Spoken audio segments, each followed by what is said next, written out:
Whether you're striving to be a top agent or you're a top agent right now, I'm going to share with you today 7 struggles that top agents always face and how to overcome them.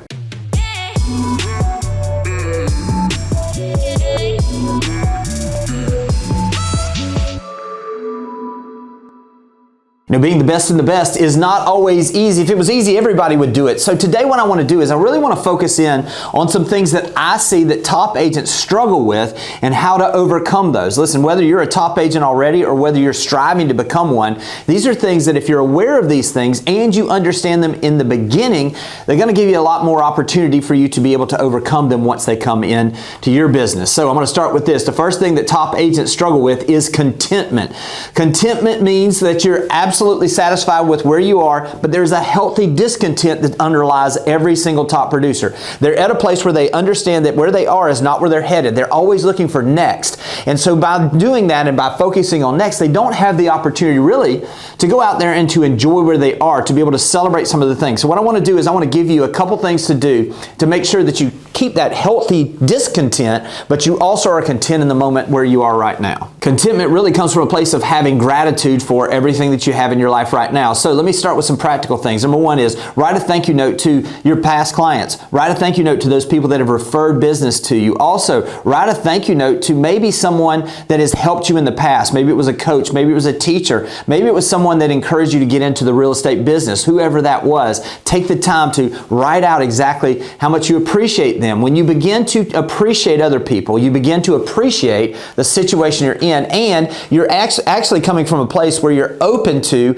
growth and contentment going forward, but having that little underlying discontentment for where you are and where you're headed is always healthy as well. The second area I see top agents struggle with is work-life balance. Now, I have to tell you that there are seasons for work-life balance. There are seasons where we have to be all in at work. There are seasons where we have to be all in for life. The key is that what happens sometimes is that top producers don't understand what season they're in, and they confuse those with each other, and they never have that understanding of exactly where they are and what this looks like for them. Because listen, it looks different for everybody. For me, it may look one way, it may look different for someone else. But what is it that we can do to maintain a work-life balance that is healthy and that helps us move forward? First thing I would say is this, is time block your schedule. When you're at work, be at work. When you're at home, be at home. Make sure that you clearly define what it is and what it is that you'd like to see your life look like.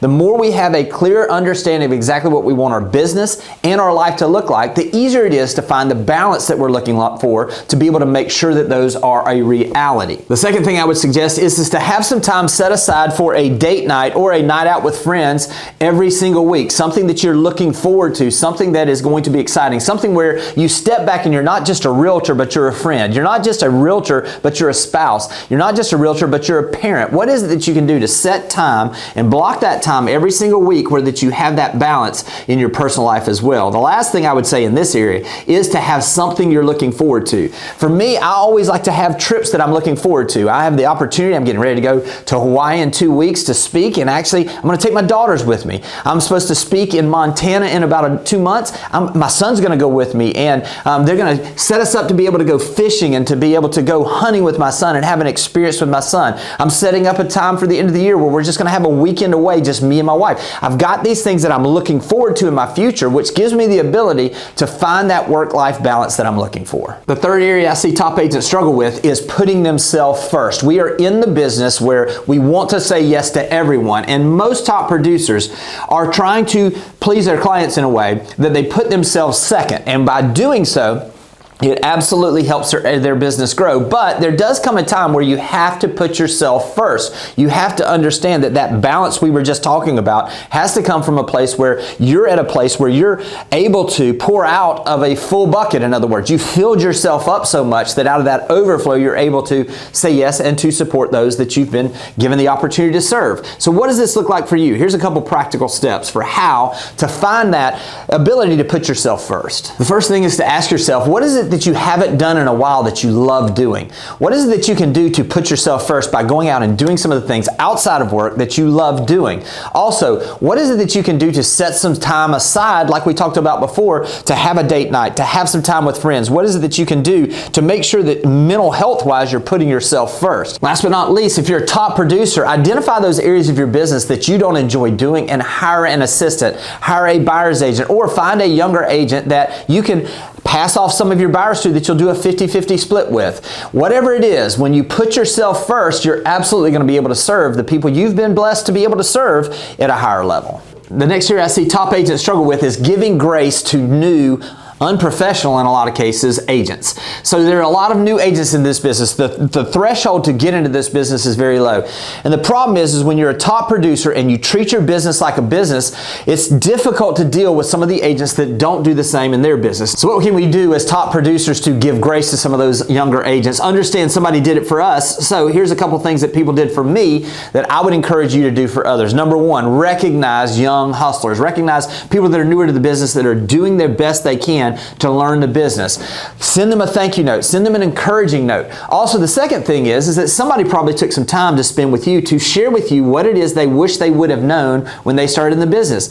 Make a list of those things. 5 things I wish I would have known when I started in the business. Begin to share that with newer agents. Begin to share that with agents that you see coming into your office. By doing so, you're going out and you're absolutely honoring those people that did something for you back in the day. And now you're beginning to not only help those that you're sending this to, but you're making the profession better for everyone. You see, when we recognize and we give grace to those that are out there, typically that grace comes back to us as well. The next area I see agents struggle with is their expectations for their vendors. Who is it that you're working with on a consistent basis? Your lender, surveyors, inspection companies, whoever it is that you're working with on a regular basis that you maybe struggle with because they don't do things the way you would like them to be done. Let me give you a couple ways that you can deepen these relationships. Number one is write a review. If you find a vendor that is doing something well, write them an online review. We know we're in the review economy. We'd love for them to write a review for us. By giving to them, you're going to absolutely have an opportunity that when you make a call to them,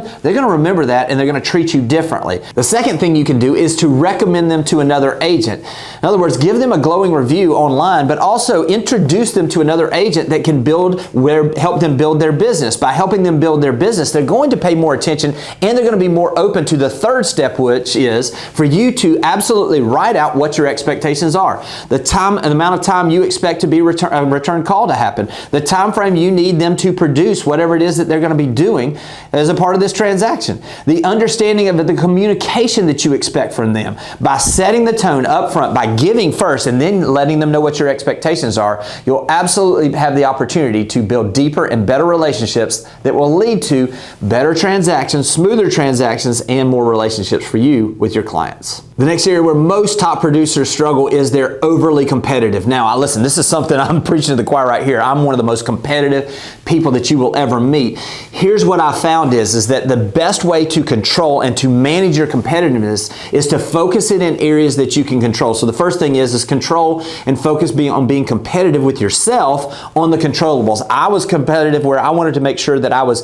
getting my number of calls done. So literally I had I gamified my day. I had it where I would have a certain number of calls and I literally wrote them on my to-do list as call number 1, conversation number 2, past client call number 3, and I would literally be lining through those. I made it competitive for me to do the things that I could control that I knew were going to move my business forward. The second thing that I did is to control this competitiveness and to make it healthy is that I got competitive about serving the clients that I had. In other words, I wanted to make sure that I gave more communication than anyone else. I wanted to make sure that I was focused in on those folks that had helped my business so that every single day I gamified it where I was going to be speaking to someone that had helped me or my business in the past. Again, focusing in on how you can be competitive because listen, competitiveness is healthy as long as you keep it healthy. So what is it that you can do to focus on the controllables that you have and make sure that your competitiveness moves the ball forward and helps you serve your clients better? Last but not least, the area that I see most top producers struggle with is self-awareness.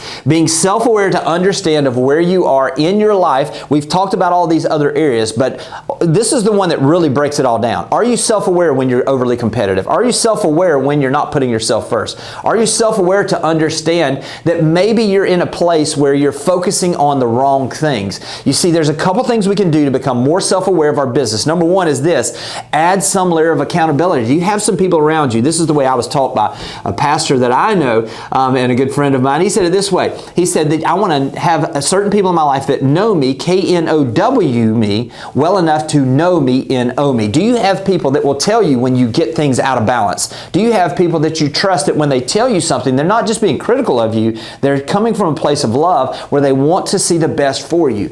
Adding that layer of someone that's accountable, someone that knows you well enough to know you, that's something in an area where you can absolutely increase your self-awareness. The second area is to give yourself some grace. Understand that there will be seasons where you do have to work harder. Understand there are seasons where you do need to back away from the business and spend more time with your family or the loved ones or the people that are close to you, around you, outside of the business. Give yourself grace. Be self-aware enough to understand that life is a marathon, not a sprint. Focus in on the long-term health of yourself and your business, and giving that grace to yourself will absolutely help you become more self-aware. Last but not least, focus on your health. Become self-aware of exactly what it is.